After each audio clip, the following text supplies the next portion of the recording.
All right, guys. So I wanted to give you a market update post stimulus, post Fed action. So, as you guys may have heard on the news, but they're coming out with a multi-trillion-dollar stimulus package. The stimulus itself, which the government and the Treasury is going to take care of, is about 2 trillion, and the Fed is going to manage the other 4 trillion. And so a lot of talk has been going on about, okay, does that signal a bottom in the stock market? Like, have we put in a respectable bottom at this point that you can buy and be pretty much carefree? So, we've talked about in past videos and past emails about how this is most likely not going to be a V shaped recovery. So, if you go back to the October, November, December 2018, that is what a V-shaped recovery looks like. Why do we call it a V-shaped recovery besides the fact that it actually looks like a V? It's that it didn't come down and test this low within 1 or 2 weeks, right? It didn't do what it did in February of 2018, where it came down, bounced up a little bit, came back down to test those buyers, see if they were still there, and then off to the races before it then came back down again. So these V-shaped rallies are relatively rare. You normally will spend a lot of time creating these kind of U bottoming formations. You could see that over and over again. You rarely see a V happen just like that. So a lot of times when you get these really exciting Fed and stimulus announcements, a lot of people will get carried away and say, "Whoa, we're kind of off to the races here, right?" So if you were to just do a little zoom in here and take a quick look at what we just incurred. So from February 19th, which is about the top, the high point of the year, we've retraced in the S&P 500 about 35, 36%. From there, we went up about 17%, but then after today, we settled on about 13%. Now, I want you to look at this stock for a really good example of why not to get carried away. So, Penn Gaming had lost in that same time frame about 90%. Okay, 90% of its value got taken away by the recent kind of calamity in the markets.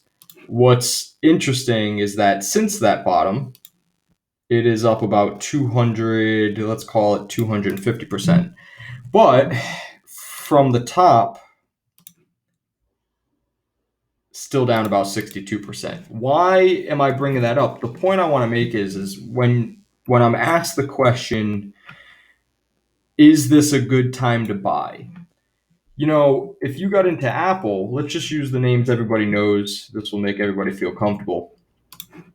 So Apple, same situation. We're going to take it from the top down about 34% ish, bounced up about 19%. You're going to get these sharp bounces. Okay, you're going to get these days in the market where the Dow is up 1,000, 2,000, down 2,000, 3,000. And the reason for that is this is the volatility index, which I think I had showed you last time, but we are at beyond extreme levels. As long as the VIX is in this range, let's call it, say, between 50 to 80, 50 to 90, you're going to get dramatic moves in not only the market, but you're also going to get dramatic moves in stocks. So it's not unrealistic, while the VIX is at that level, that Penn Gaming could go up 250% in 5-6 days. This is going to happen across a lot of stocks that got beaten down just like that. This is Wynn, another casino, up 100%. If you look at, I don't think actually XOM, I don't think has recovered all that well. But even still, normally like a month and a half ago, if ExxonMobil went up 25% in a week, you'd be jumping out of bed and asking what's going on. But really, it's still down. It went down about 57%, and now we're down about 47%. So just, I want you to all to put that in perspective. When you're thinking about a quote unquote bottom, a buyable bottom, uh, look, you're getting prices that haven't been seen since 2001, 2002. If you want to look at, United States Steel, if you want to look at Big Lots, companies that make money, pay a dividend, I beat a dead horse here, but I'm doing it for a reason, believe me. Haven't seen these prices since 2009. That's 11 years. Okay. So we haven't seen these prices for 11 years. You are getting an absolute bargain for these. You should be extremely excited about them. Huntington Bank, another company. Uh, it's a regional bank coming down to levels we haven't seen since like 2013. These companies make money, they're near book value, and they're all kind of in that same boat. Okay. So one of the questions I came across is, what does all the Fed policy action mean? What is QE infinity? So let's go through that. So what is happening, and I want to show you guys something. So from 2008, the total cost of the Economic Stimulus Act of 2008 was 152 billion. To put that 152 billion into perspective, if I may, we're going to go just 152. You'll get the point here. 152 billion, and we're going to divide that by, let's see, trillions. So that would be, actually, we're going to have to do this the other way. So 152 billion, okay? And we're going to divide that by 6 trillion. 1, 2, 3, 1, 2, 3, 1, 2, 3, 1, 2, 3.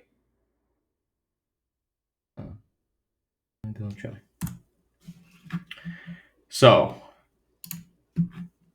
2.5%. So the total bill of the Economic Stimulus Act of 2008 was 2.5% of the current bill that was proposed.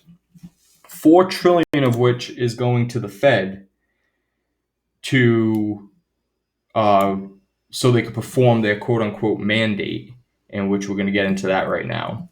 And the other 2 trillion is stimulus that's going to be given out by the treasury and given out by the government. So what does that all mean?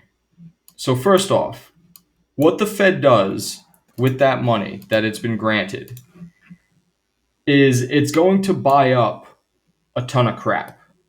So institutions, municipalities, pensions, corporations, they all do business as usual. And sometimes by doing business as usual, they lose sight of what they're investing in, how much they're paying for what they're investing in, and how kind of far away prices are from the true value of something. And so I think one of the best ways to show this, and you know what, we could do really use any bond ETF. So this is investment grade bonds, so essentially corporate bonds, but you can also use municipal bonds, okay? And you can also use government bonds. Try to bring this in here. Okay, so what's happening is corporations, institutions have realized that, whoa, we really shouldn't have been paying 180 for a bond that is paying less than 1%. Okay, that's kind of the best way to look at it, is that you start paying up for bonds because you need to get in bonds because you want safety. You want to get in bonds because you're playing it defensively for whatever reason. But you keep buying and buying and buying. And if there's demand for a bond, the bond prices are going to continue to rise. If bond prices go up, that means yields will naturally go lower. And at some point, you get to a breaking point. You get to a capitulation point where you just can't, like, you couldn't bid up the bonds any more than they were, and you couldn't drive the yields lower than they were. And so what the Fed is going to do, and when the Fed says they're going to provide liquidity within the market, what they're really saying is hey, we're going to buy whatever you need us to buy to allow you to do business as usual. And so what that means too is that let's say an institution is overweight in bonds, and now we've looked at, to kind of bring this full circle here. Let's just grab this. I think this is probably going to be there we go. Okay, so let's just say, there we go. Let's just say that an institution, of course, let's just say an institution owns way too much REITs, okay? Or they're way too invested in bonds, or they're way too invested in whatever, right? Currencies, Eurozone currencies, or UK pounds, or whatever. Let's just say they're overinvested. Well, if they don't have anybody to sell to, if there's no longer a market to sell, then they're stuck with that investment, they're stuck with that asset that's no longer good. It's no longer worth anything. And what the Fed does is they come in and they say, all right, we're going to buy these from you at a fair price, sometimes not fair market value, but a fair price, so you can conduct business as usual again. So you would say, well, that's a crappy deal for the Fed, but it's not like the Fed is going in there and buying it at current market value. They're going to beat the institution up a little bit for being stupid and getting overweight in an investment they shouldn't have. But that's what it means by the Fed is providing liquidity, is they're taking the burden off of institutions so they can conduct business as usual. Now, Dylan had asked about municipal bonds, and it's not my forte, but after giving them a look, it seems like they've followed suit very much with high yielding government bonds. So this is a bond ETF. So this is the price of bonds. This is not the yield. And if you could just take a look here, you can see that is not normal action. Okay, so it went down about 14. I think it went down even more than that, about 15% in a week or two. That is not normal action. And then, to even kind of back that up, you went back up about 10% this week so far. So you're seeing massive volatility, not only in equities, but you're seeing massive volatility in bonds as well. And when you shake up the bond market, if you remember my prior emails, or I may have done a prior video on this, the bond market dwarfs all other markets. There is no market bigger than a bond market. And so between municipal bonds, high yield bonds, multi-sector bonds, treasury bonds, the markets are massive. And when you start shaking these markets up, it causes dislocations across just about all investment vehicles. So government bonds have kind of recovered a little bit. Municipal bonds have recovered, and even high yield bonds have recovered. So what does that mean?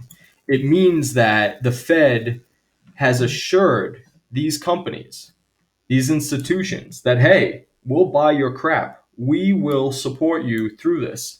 We know you got ahead of yourselves and decided to just pump all your money into bonds. But now we're willing to take those off your hands. And you can see why it comes down is because it's not like the Fed was up here saying, hey, we'll buy these bonds at 134. No, they're going to work the institutions down. The institutions are going to have to take a loss on it, or reduce exposure. But the bonds are getting repriced right now, and they're getting repriced in a volatile fashion and in a very quick fashion. So that covers the bonds. When to enter the market? I'm not going to beat this horse to death here. This is where the S&P is, okay? The S&P is the index.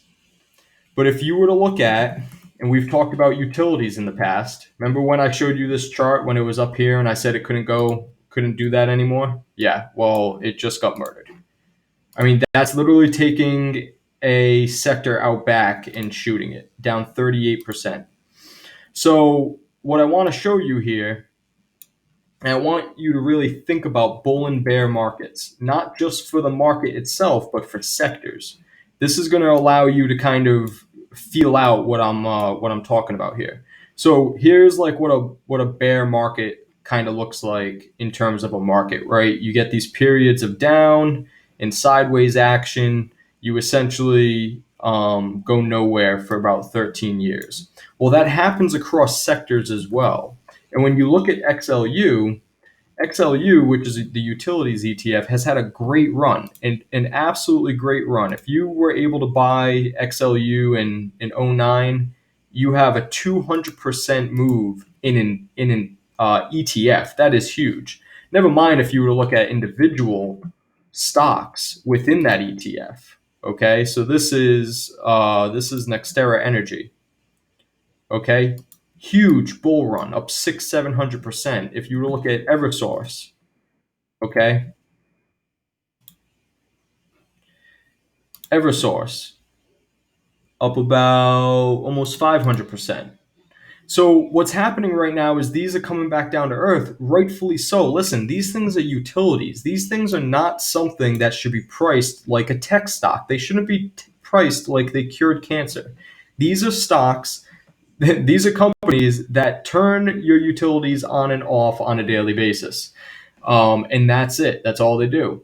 And again, the reason why people went into utilities, why they went into what's that ticker? XLRE. Why they went into real estate and why? Oh my God! Oh, I haven't looked at that in a while. Well, that got repriced really quick. And why they went into bonds? The reason is they needed to play defensive.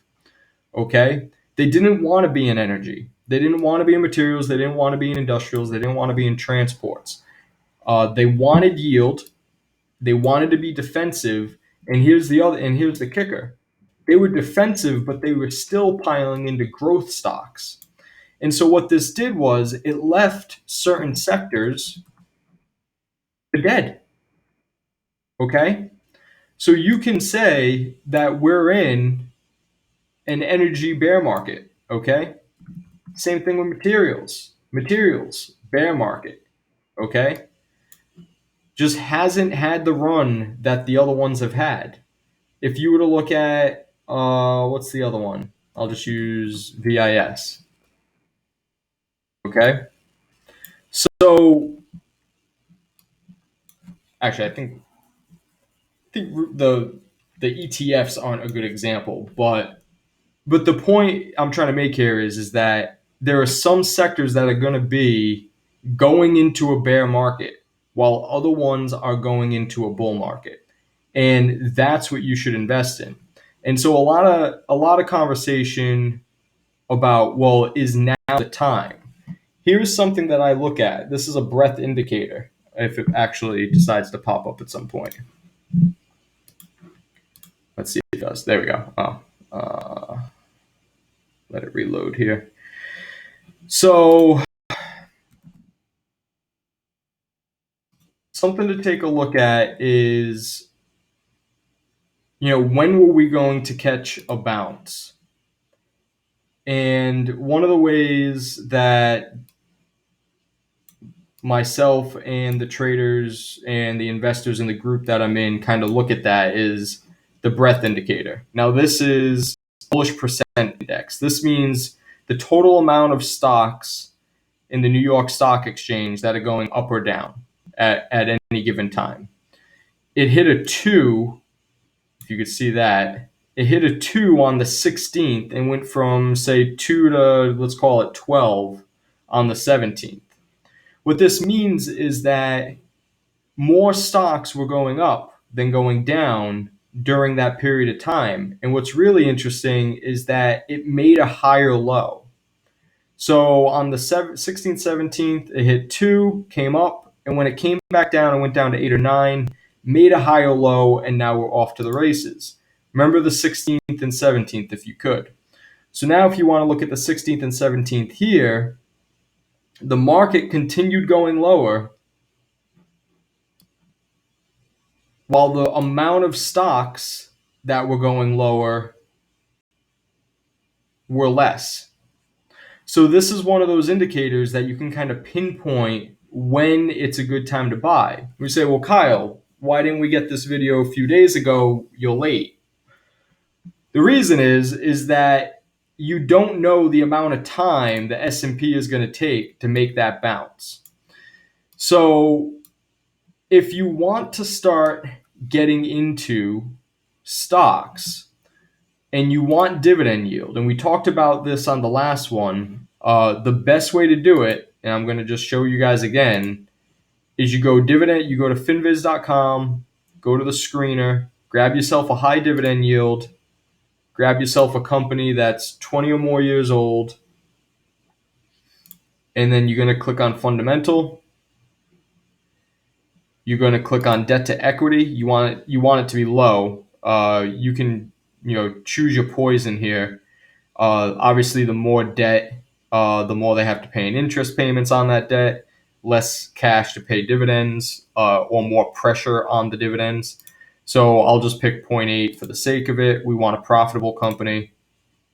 We don't want just a profitable company today. We want a profitable company tomorrow. So that's what we're going to do with the forward PE. The price to book. Price to book is important because there's so many companies right now that are actually priced less than their book value, which is unbelievable. So we're going to go under 1 because that's going to show the most extreme cases. And so this is how you're going to scan for the stocks that you should start investing in. One of the things I always make a point of is that you will never get, ever, you will never get energy stocks at the prices they're at right now. So ExxonMobil, I think,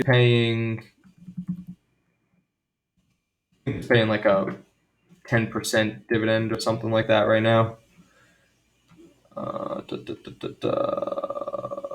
There it is.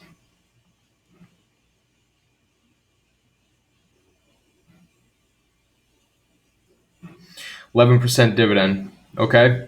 So paying you 11% dividend. It's been growing that dividend for 37 years. It's a very safe dividend. This is a great company to just throw money into and then close your eyes and forget about it for the next 5 years. It'll at least be a double or a triple, plus all the dividend yield. You'll be doing great. Other stocks in the energy sector that are great, you can look here. ConocoPhillips, HollyFrontier, Nucor, no, that's steel and iron, Valero. So these, Sucor, BP, Chevron, these are the ones that are great to get into, just because, again, they're priced so cheap. Another company, TAP, Molson Coors Beverage Company. I think this is a great one to get into as well. One of the things that people do during recessions to make themselves feel better is they drink. And so you're getting in Molson at prices you haven't seen since 2012, 2011, 2009. Okay, so it's been in a bull market, a really nice bull market for a long time. Now you get to buy it like it was priced in 2009. Okay, so again, go to Finviz, descriptive. You want high dividend, IPO date 20 plus years ago. You could be more extreme and do 25, but for the sake of this video, we're going to do 20. You want a profitable company, you want low debt, and you want a price to book under 1. This should be the foundation of your portfolio. You could put a portfolio together with stocks. I think I had, I'll put the tickers of a portfolio that I had just recently put together, and it had about 8 or 9% dividend throughout the whole thing. So I'll attach that in the email. But you can put plenty of great companies together that give you a good dividend yield, they give you safety, and that could be a foundation of a portfolio for the next 5 to 10 years. Stocks you're not going to have to really look at that much. You're not going to have to worry about them going out of business, not going to have to worry about them cutting dividend. These are stocks and companies that have lived through recession, have lived through low oil prices, and they're going to continue to go forward. So I hope that video was helpful. Again, listen, this is QE infinity, essentially. The Fed is going to do unlimited amounts of asset purchases going forward. So, Dylan, the question about municipal bonds, they're going to be supported. Okay, they're not.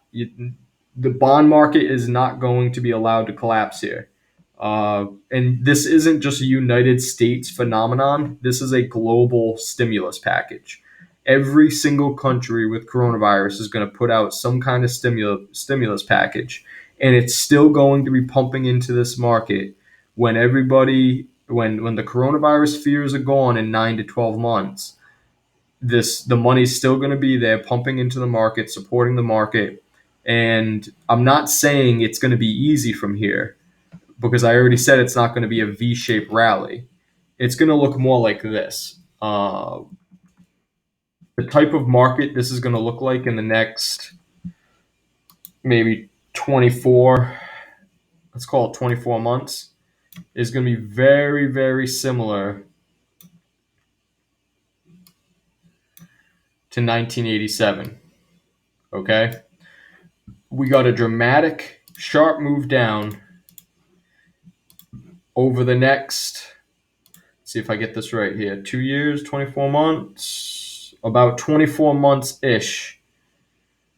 It's going to grind higher, but you may not take out, in our case, the 2020 highs for at least another 2 years. But you can see in 1987, this didn't just rip higher. It went sideways and just grinded. And, maybe we come back down and we test the low, or we take out the low even. But just know that there are some stocks, there are some sectors that are going to be in a bull market while other ones are going to be in a bear market. So just keep that in mind when you're looking at stocks like,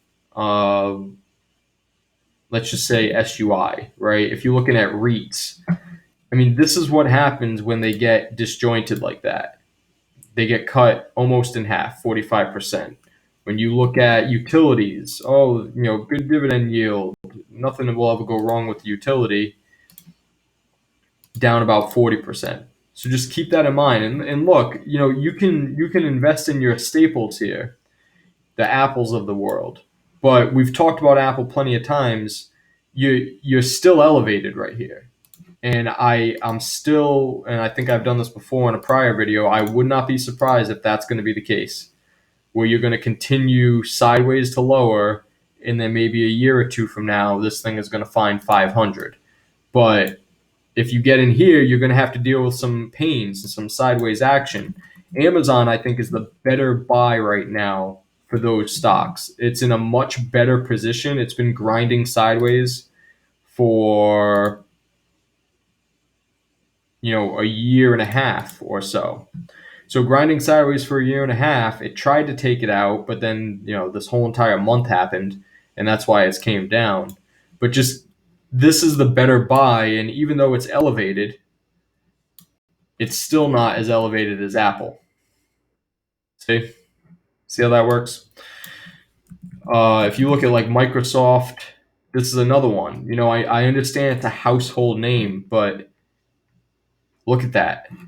Do you think this is not going to come back down? Because it will. Microsoft will be $100 stock again. So from here, let's call it another 32%. But here's the thing. It's probably going to do what Apple's going to do. It's not going to it might not just collapse. It might just kind of go sideways to down. You've seen this plenty of times. If you look at a stock like Baidu, okay, Baidu got away from itself and then did one of these actions for a couple of years, okay? Then it did this. This was one of the best setups that it ever had. Kind of consolidated after that next run up and then busted out again. Now you get Baidu back at prices that you haven't seen since 2013. Alibaba Group, which is the Amazon of China, this looks like Baidu, right? If I were to go back to Baidu, kind of looks like this a little bit, kind of that sideways consolidation. So I think Baba is in a better position. I don't think Baba is going to collapse like Baidu did because again, it's the Amazon of China. So, so keep an eye out for that. Try to pull up a chart. You have to see if these things are parabolic or not before you make the decision to actually invest in them. So, but also just look at materials names and energy names and just try to stay away from the names that everybody and their mom is going to dump their money into. These software stocks, their day is coming. Coop, Team, like I know it's surviving right now, but yeah, we'll see if those are probably going to be coming in. And then what's the other one? SMAR, Team Coop. But yeah, I think you guys get the point. Probably too long of a video anyway. Hope it was helpful. Everybody enjoy the night.